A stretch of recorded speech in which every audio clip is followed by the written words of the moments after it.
Well, good morning, ladies and gentlemen, and welcome to Grumman Style's YouTube channel. And today we're going to talk about a replacement battery box. Now, this one's from Plain Plastics.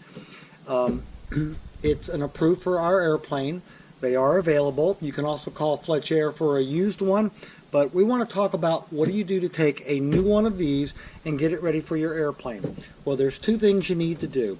And as this tag will say, there's some trimming required as part of installation. The tag actually reads, final trim, fit, and installation of fasteners to complete it upon installation. So, on the bottom, we have the drain. What we normally do is from the inside, we drill outward to make room for a rev nut, 832 rev nut. It comes out through the bottom.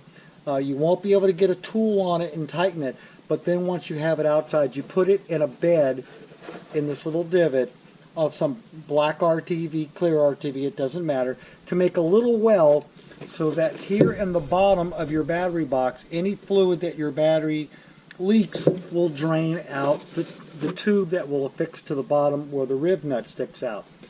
The other thing you need to do, and I'm going to angle this a little bit in the light, hopefully, so that we'll be able to see what's going on. But you see this little divot here? This is where your battery cable would come through, and there's one on this side of the box too as well. And you'll want to trim both sides of that very carefully and then sand it with some sandpaper to make sure that the grommet and the battery cable will drop down. And that will complete the installation of the battery box bottom. There is a battery box top, but we don't have one, so we're not going to be covering in this video. We hope you found this information about installing a new battery box useful in your Grummans.